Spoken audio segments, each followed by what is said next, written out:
Welcome to the blackawakening.com. I'm your host, spiritual practitioner 322 Pepe Black Saint. Today we're going to discuss Aleister Crowley and Satanism in America. Now, who is Aleister Crowley, self-proclaimed the Beast 666? Let's examine this.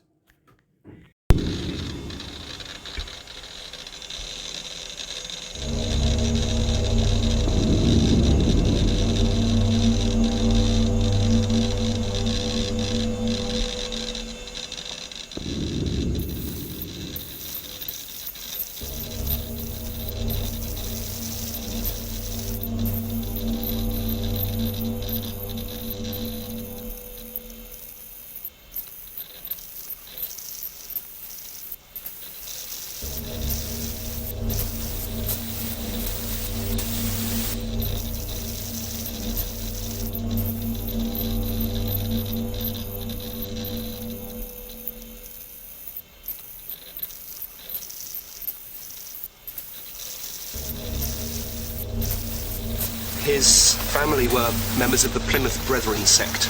Now, the Plymouth Brethren were radical Protestants. You might even say pathologically anti-pleasure. They believed in the literal truth of the Bible. This included in particular the book of Revelations, which is a constant echo throughout Crowley's imagination, his theology, if you want to call it that.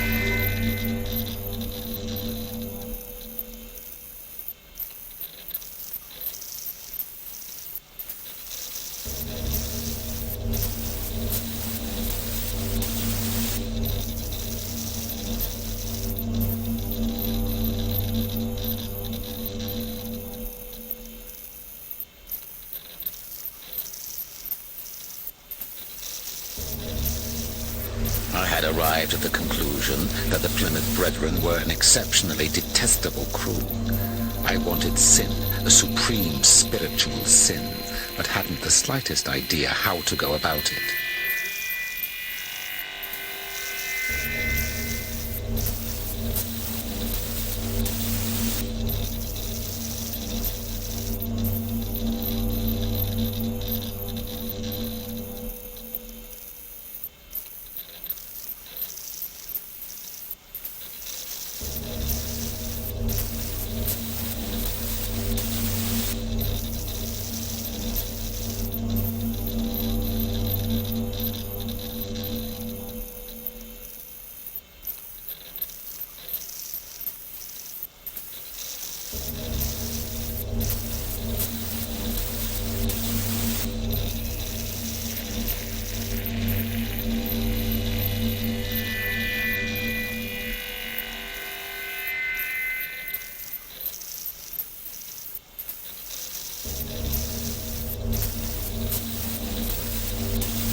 He heard that there were secret societies whose members practiced dark and forbidden rituals. Crowley was intrigued and was desperate to access this hidden world. After 2 years of searching, he finally found what he was looking for. And in his study of religion and philosophy, he encountered this idea of an invisible college, a place where spiritual topics, where mysticism and magic are taught to people who can locate the entrance to this mystical college. And he very much wanted to be part of that.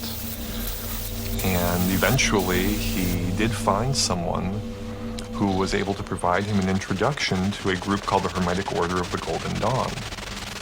He discovers the Golden Dawn. It's from here on, really, that he feels he's really onto something. This is something brand new. It's fresh. Bram Stoker is involved. Yeats is involved. The sort of literary sort of society lot. He wants to be part of that as well.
But what had happened is that Crowley worked through the different levels really quickly. He was a quick study, he was bright. I mean, he was a brilliant guy. Like nobody else has gone through them before. He seems to take to this literally like a fish to water. It seems to be his vocation. This is after his initiation into the Golden Dawn, which happened at Mark Mason's Hall, I believe November 18th, 1898. And he took the magical name of Frater Perdurabo, I will endure to the end. And he did. And one of the interesting things about Crowley's associated with the Golden Dawn was that when he came into it, basically that was the beginning of the end of it. For Crowley, who was now referring to himself as the Beast 666, the Golden Dawn turned out to be a bitter disappointment. He thought that they were playing at magic and tried to take the society over. He clashed with the poet W.B. Yeats, who was a prominent member, calling him a lank, disheveled demonologist.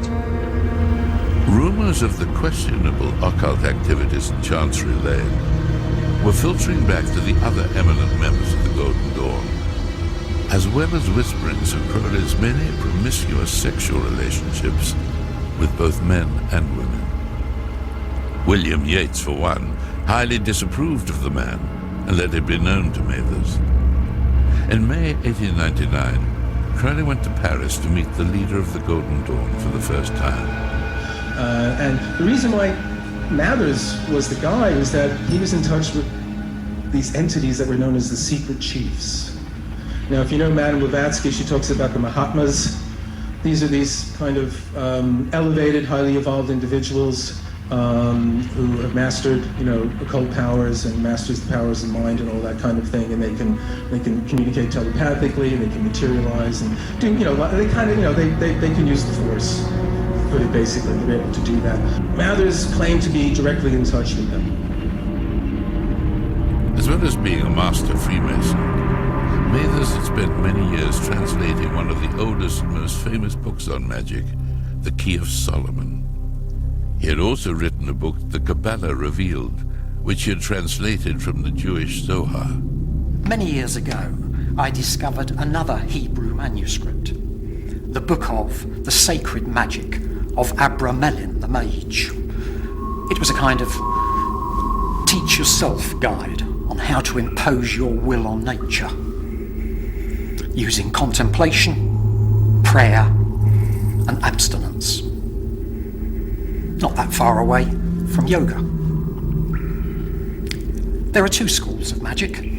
On the one hand, you have white magic, which invokes the forces of good. On the other hand, you have black magic, which invoke the forces of evil. Abramelin teaches that the good forces are superior in power to the evil or satanic forces, and that by prayer and leading a pure life, the practicing magician can call upon his guardian angel to help him use and harness the forces of the power of darkness.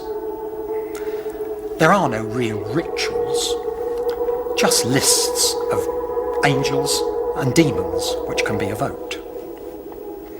Now, Abramelin magic was something that had come into the Western literature in the 15th century. It was transmitted by Abram the Jew to his son Lamech to invoke the good forces, the angelic forces, in order to overcome the dark forces. Crowley's so dedicated to performing the Abramelin ritual that he actually goes to the length of seeking out and finding the perfect place and buying a house to do the actual ritual in. Nothing else, just actually to do this ritual. And it's in Loch Ness, Boleskine House. He had to have an isolated house that was indicated.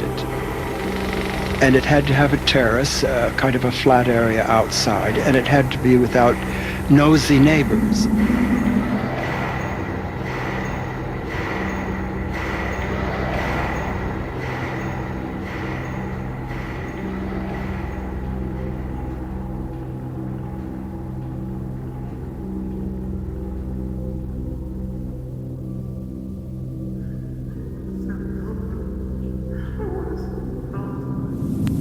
I don't know how he heard about Boleskine, but he must have been attracted to the name because it's actually derived from Baal, the bloody god of the Babylonians.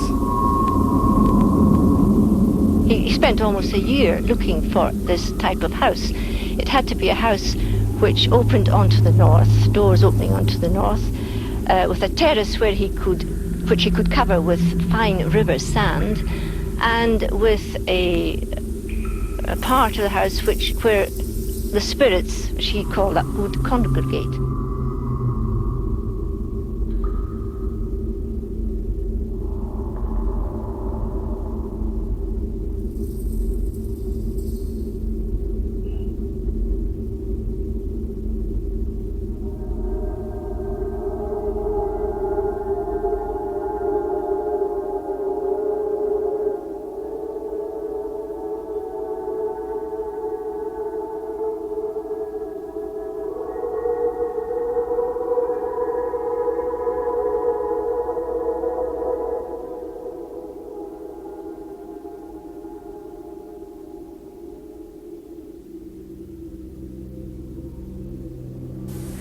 So Crowley dropped the ceremony, which was, you're not supposed to do this. I mean, once you begin something, you should follow through.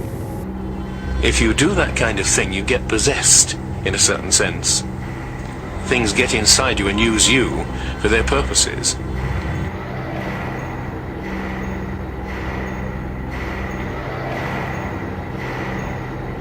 Making him Grand Master of a new English section. He now had an excuse for using sexual magic and the introduction of bodily fluids to enhance magical power. It instantly flashed upon me. The entire symbolism, not only of Freemasonry, but of many other traditions, blazed upon my spiritual vision. From that moment, the OTO assumed significant importance. I had found the vehicle for my new eon.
For perfume mix meal and honey, and thick leavings of red wine, then oil of abramelin and olive oil, and afterward soften and smooth down with rich, fresh blood. The best blood is of the moon monthly, then the fresh blood of a child or droppings from the host of heaven, then of enemies, then of the priest or of the worshippers, last of some beast, no matter what.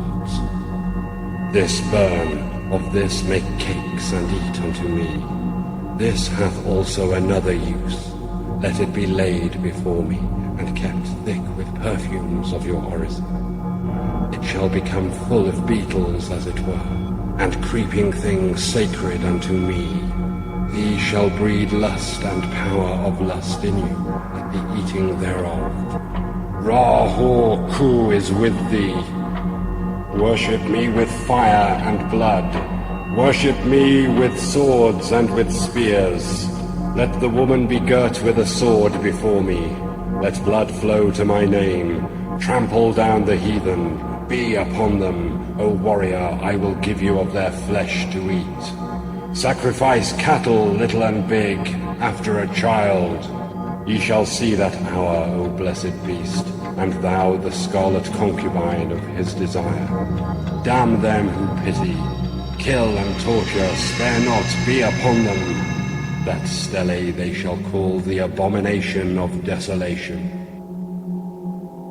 Now, according to Crowley's diary, he would have mass, and he would make cakes filled with menstrual blood. But he said in his mass, the host was made of excrement. So magically speaking, blood and semen, blood and excrement attract spirits, and semen or sperm keeps them alive. When you get deep enough into the occult and you start joining secret societies, you basically eventually have to eat shit, and you have to drink piss and bathe in blood and all types of just sick, degenerate behavior. What are we talking about here? There's a considerable overlap in the United States from the various groups, organizations, individuals, whatever you want to call it. But the Satanists today, and for the number of years in the past, have basically used his philosophy and his writings as a guide. Francisco Fuster of Miami, Florida, is convicted on 14 counts of child abuse. This case involved Francisco, his wife, and more than 50 children. The children related stories of being forced to eat feces, pose for pornographic pictures, take mind-altering drugs, kill animals, and submit to anal rape with a crucifix. The children also described the chanting of prayers to Satan. In 1988, 23-year-old Kelly Michaels was convicted of 115 counts of sexual abuse against 20 children in her care at the We Care Nursery School in Maplewood, New Jersey. The accusations included Kelly forcing the children to have sex with her and lick peanut butter off of her genitals, penetrating their rectums and vaginas with knives and forks, and forcing them to eat feces and urine. The tales of satanic ritual abuse usually start with touching or fondling, then progress to oral, genital, and anal penetrations, forced injections of mind-altering drugs, monsters or witches enacting bizarre rituals that include defecating and urinating on their victims' heads and forcing them to eat feces and drink blood and urine, and finally torture, mutilation, and murder. The rituals were almost always filmed. The victims were forced to participate in the murders and often made to eat the flesh and drink the blood of those who had been sacrificed. These were not merely the sadistic acts of pedophiles, but the sophisticated techniques by which devil-worshipping perpetrators programmed and controlled victims. And now listen to this sentence, folks, closely. For the highest spiritual working, one must accordingly choose that victim which contains the greatest and purest force. A male child of perfect innocence and high intelligence is the most satisfactory and suitable system. We're talking about human sacrifices.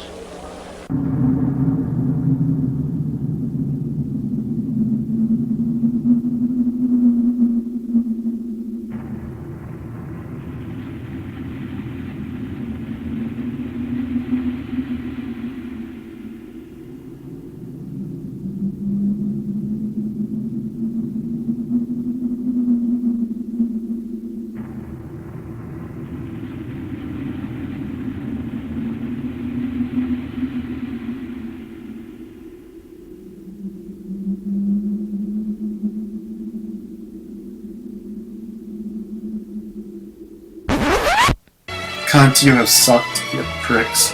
You squirted out fetuses, fucked till bastards, you blurted out into space. Bend on my face. I dedicate myself wholly to the great work. I will work for wickedness. I will kill my heart. I will be shameless before all men. I will freely prostitute my body to all creatures.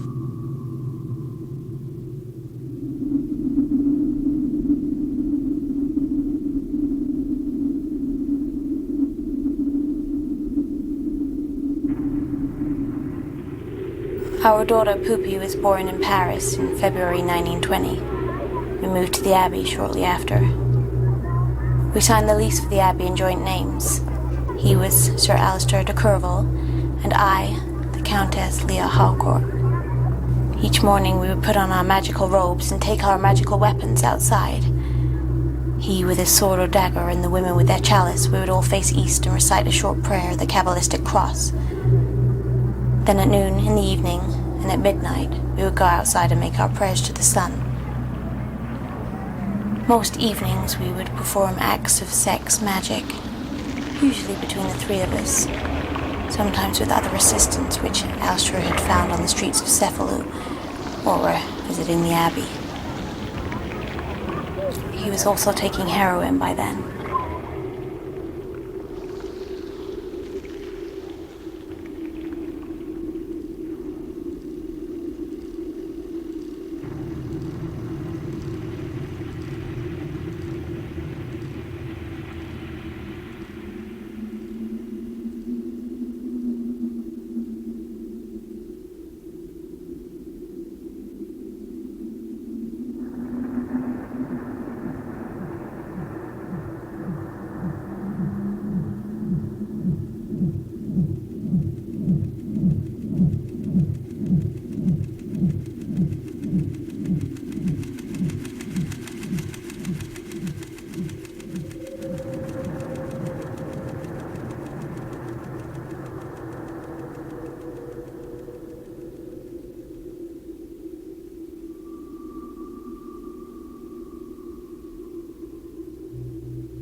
it is so difficult for him to get his message through that you can see that there are moments when the disappointment is so great that it almost leads to complete disillusionment as to his role. So in 1932 he went back to England, and he never left England after that date. The center of his life remained the communication of the message of Thelema. Crowley's attempt to start a new religion in the Abbey of Thelema had gone disastrously wrong. His reputation as the wickedest man in the world was sealed. The last years of the great beast's life were spent living from hand to mouth. His fortune was long gone, and his disciples had deserted him. He moved from one set of temporary lodgings to another, and finally ended up in a boarding house in Hastings. His life of excess had left him with nothing but chronic heroin addiction and infamy. Crowley suffered from chronic bronchitis much of his life. This eventually resulted in numerous bouts of asthma for which he was prescribed heroin. This drug proved too strong even for Crowley's will. He remained addicted to heroin the rest of his life. But still, he has a lot of energy to the very end, at least intellectual energy. He is working and writing until the very end. In 1934, Crowley began a libel case against a writer who described him as a black magician. He was desperate for money and believed he might be awarded damages.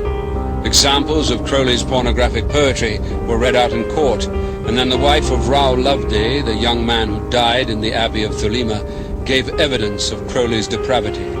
The judge was appalled, saying that in 40 years of justice he had never heard of such wickedness. Crowley lost the case and ended up bankrupt. Well, the end of Crowley's life was kind of sad, because this man who had, in his youth enjoyed a great deal of privilege, in later years wound up, without that. His books weren't selling. He was very much ostracized in the press. Whenever they needed to sell some papers, Aleister Crowley was the whipping boy they brought out to write about. He wound up living kind of far out of the city of London, away from a lot of his friends, and wound up dying in Hastings in December 1st, 1947. I have exposed myself to every form of disease, accident, and violence. I have driven myself to delight in dirty and disgusting debauches, and to devour human excrements and human flesh. I have mastered every mode of my mind, and made myself a morality more severe than any other in the world. 1,000 years from now, the world will be sitting in the sunset of Crowleyanity. Crowley said, "Everywhere his government is taking root," referring to Horace. "Observe for yourself the decay, the sense of sin, the growth of innocence and irresponsibility, the strange modification of the reproductive instincts with a tendency to become bisexual or epicene, the childlike confidence in progress, combined with the nightmare fear of catastrophe, against which we are yet half unwilling to take precautions. Consider the popularity of the cinema, the wireless, the football pools, or guessing competitions, all devices for soothing fractious infants. No seeds of purpose in them. Consider sport, babyish enthusiasms and rages which it incites. Whole nations disturbed by the disputes of boys. Consider war, the atrocities which occur daily and leave us unmoved and hardly worried. We are children." Since his death in 1947, Crowley has become an icon of rebellion. The Rolling Stones, David Bowie, Led Zeppelin's Jimmy Page have all been influenced by his message of freedom. All these different artists you would not believe, one after another, that was influenced by Crowley. I mean, I can't think of any other occultist who's been more influential on rock musicians than Aleister Crowley. No one close. Crowley apparently influenced people from Adolf Hitler to Timothy Leary to Robert Anton Wilson to Harry Hay to L. Ron Hubbard. Well, I've been an admirer of Aleister Crowley. I think that I'm carrying on much of the work that he started over 100 years ago, and I think the 60s themselves. You know, Crowley said, "Do what thou wilt shall be the whole of the law." Turn on, tune in, and drop out. We're turned on, and we're tuned in, and we're very dropped out. Turn on, tune in, and drop out. Millions of dollars would be spent on LSD research at universities throughout the country, and word would begin to spread on campus about this so-called mind-blowing drug. And suddenly, there was the counterculture of the 60s. I give the CIA a total credit for sponsoring and initiating the entire consciousness movement, counterculture events of the 1960s. Crowley taught that his satanic doctrine should be cloaked under the lie of love, and he believed the youth would fall for it. The Beatles wrote the song Come Together as a campaign song for Leary's hopeful presidential bid that, thank God, never got off the ground. The CIA funded and supported and encouraged hundreds of young psychiatrists to experiment with this drug. And one of the men that he had influenced was Alfred Kinsey. After publishing his male and female reports, Kinsey began to travel abroad and study sexuality in foreign countries. Do you regard black magic as being purely fictitious, or is there some truth in it? Some truth. 100% truth. There is nothing fictitious about black magic, in any way whatever. It is a fact. It is a fact which has existed for several thousand years. Today, Crowley's followers believe that he was a true prophet because he foresaw a society that has now embraced ideas of sexual and spiritual freedom. Others are not so sure. I think today modern occultism sees a very watered-down version of Crowley. They gloss over some of the atrocious things that he did, and they just want to see him as a benign humanist, somebody who said, let's be free, let's go with the flow. In conclusion, family, Confucius stated, and I quote, "Signs and symbols rule the world, not words nor laws. If we look past the veil of ignorance and stand on truth, we will be able to see what's in plain sight. Thus saith the Lord, learn not the way of the heathen, and be not dismayed at the signs of heaven. For the heathen are dismayed at them.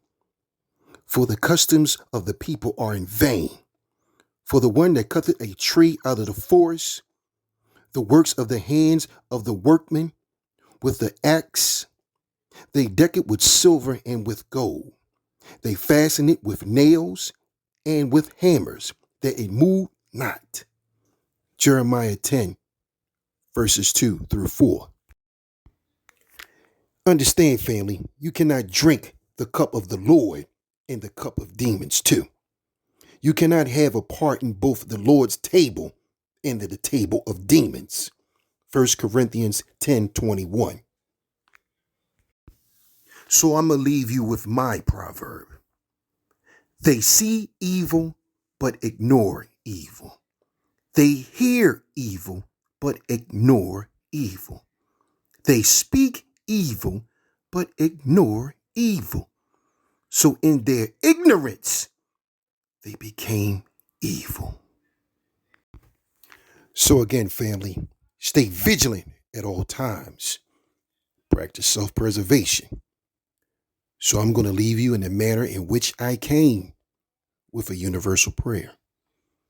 In the name of the universal creator of heaven and earth and everything in between, please continue to bless my listeners, their families, their friends, and the true believers when a day of reckoning takes place. For universal creator, you are all wise and all knowing, and unto you we all shall return. But until then, we give you the praise and glory that's due to you from this life into the hereafter. In the name of the universal creator of heaven and earth and everything in between, in your name we pray that this shall be done. Also, family, get yourself a copy of the Black Universal Creators 100 Laws, Morals, and Precepts. The ebooks are now available at theblackawakened.com. Also, ladies, check out Unapologetically Me Boutique for your fashion accessories at affordable prices. That's at umbllc.shop. Again, like and share, reach one, teach one, peace, and take care. Thank you.